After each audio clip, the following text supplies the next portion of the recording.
lizards and snakes, Komodo dragons and turtles in the lake, reptiles in the wild, alligators and crocodiles. Welcome to episode 2 of Hobby Herps, the how and the why. I'm Hobbs the Hobbyist. In this episode, I'm just going to be going over how I keep my animals generally, and I'll go over the why I keep, because this is a channel for a lot of different stuff, and so people coming here might not know that the reptile community is as widespread as it is.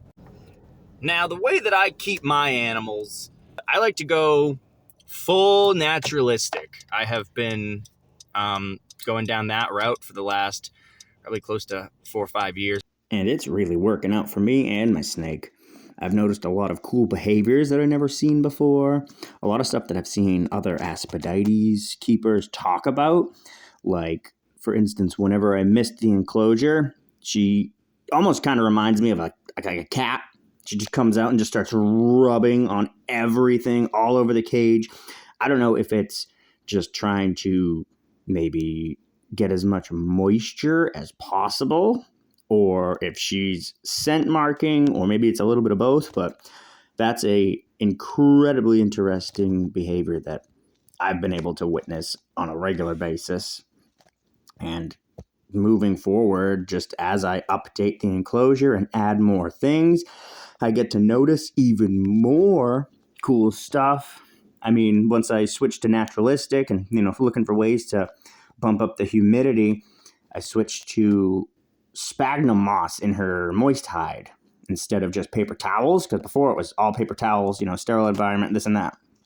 But switching to naturalistic, I wanted to do something more naturalistic. So I added the sphagnum moss, and not only was it just more consistent, just keeping the humidity, but she went right to it immediately. She spent so much more time in the humid hide, and she would just burrow herself under the moss and everything. And that just kind of told me that, once again, this is the right thing. I'm doing something that she really appreciates. So that led to adding live plants to the enclosure, which inevitably had me adding a UVB bulb, and then noticing her reaction to that, where after even just a few days, she would be, even if she was in her hot hide, she would stretch herself past her basking bulb out of the hide and hold her head right under the UVB bulb, which, again, was just for the plants. It wasn't doing heat or anything. It was just UVB.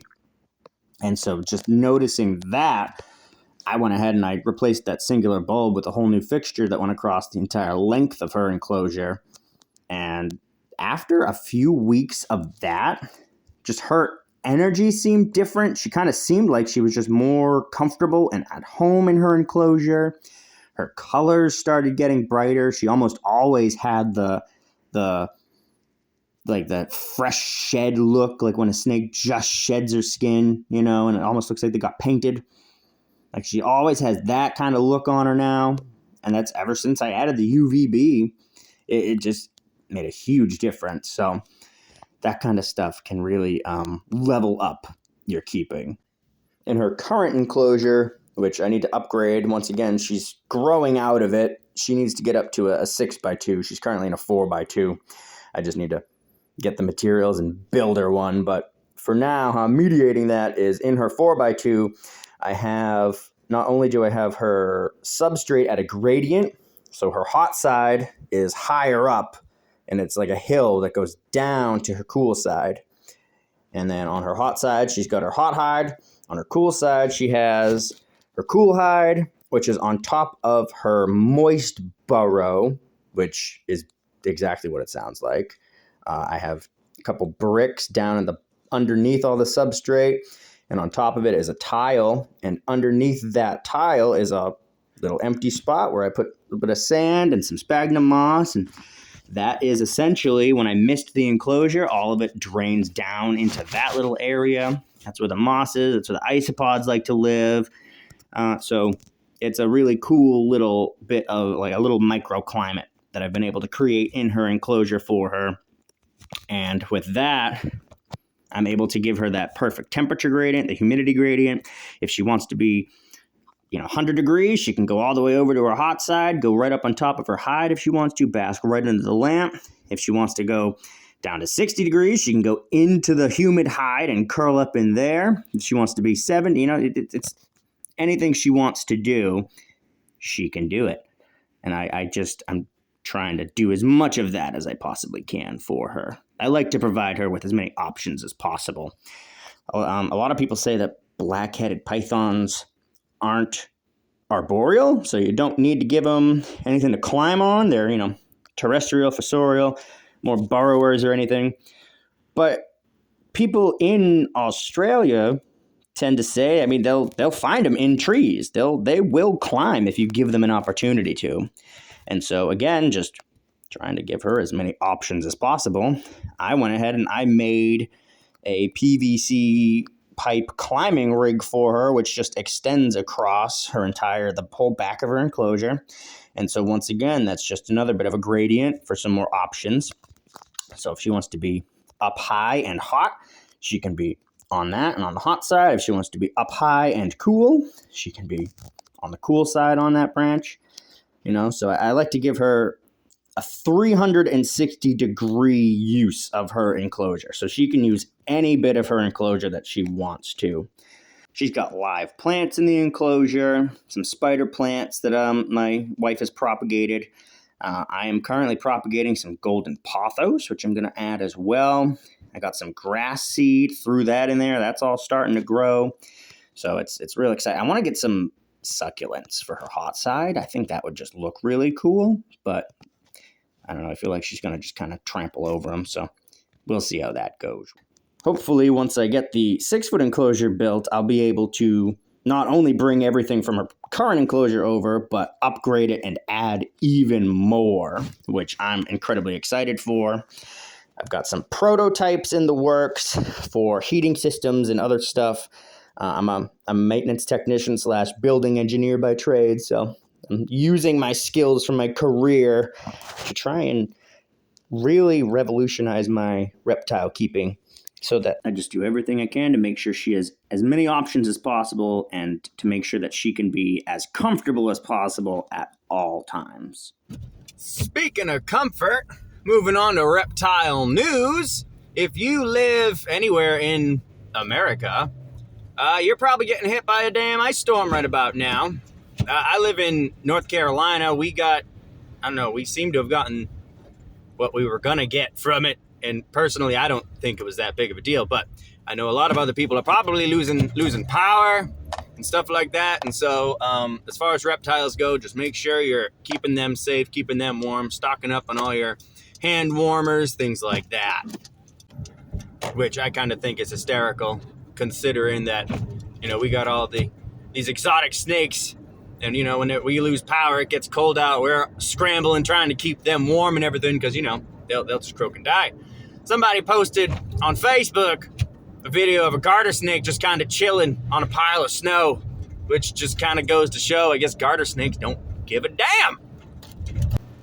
But yeah, that's winter in America. I hate it. I hate the cold. I'm just like my snake. I prefer it between like 85 to 90 degrees. That's what I like. That's my sweet spot. We're going to move on to the why section of this video. And that's just going to go over why I keep the reptiles that I do.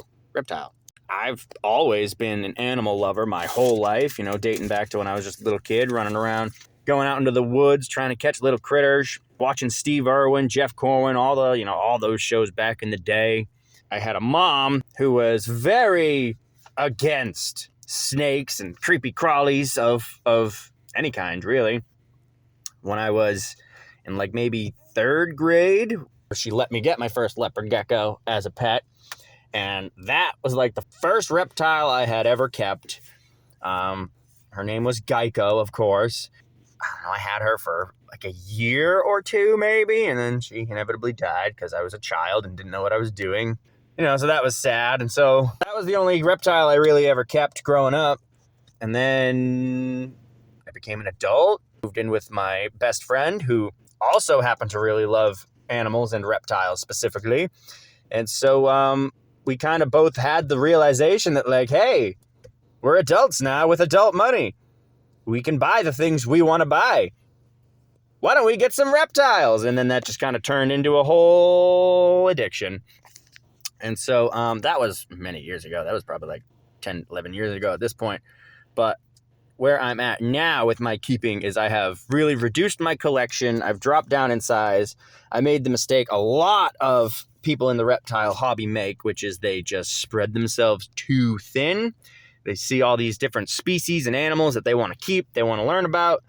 Realizing I was getting burnt out, I just had to make that decision to lower the amount of animals that I keep.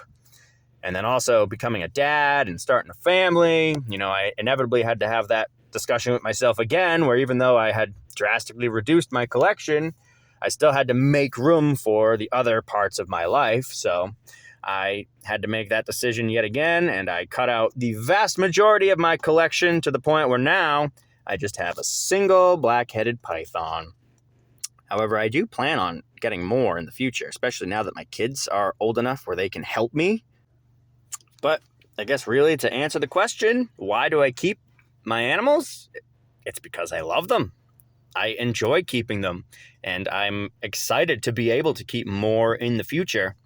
Now that I've been able to kind of figure out what I like, what I want to do, and now that my daughters are old enough where they're able to tell me what they want to kind of mess with, that by itself was enough to really give me kind of a second wind to make me want to get back into it. And so now it's turned into something that's not even only for me, but something that I can share and enjoy with my family as well. Even my wife, who was always super afraid of spiders and creepy crawlies, has recently gotten into jumping spider keeping, and that turned into a whole thing for her as well. So it's just fun to share and to learn about these kind of animals, and to be able to spread that with other people in your life. I don't know, it's just, that is its own reward. Which is great, because that's helping the community itself grow, as more and more people who are unfamiliar with reptile keeping are realizing what fun and interesting animals reptiles and amphibians and exotics of any kind really are. It's fun to learn about them, both in captivity and learning about people that, go out into the field, field herping, going out learning how they stay alive in the wild, what the environment is exactly like, and then incorporating that into your keeping. Stuff like that, that's becoming more and more commonplace because of how many new people are coming into the hobby. And that's just a good thing. But we're going to end this episode here. This was episode 2 of Hobby Herps, the how and the why. And next time, we're going to go into the differences in keeping between just regular hobbyist keepers and more of the academic side or veterinary side of things. So it's going to be a pretty interesting episode.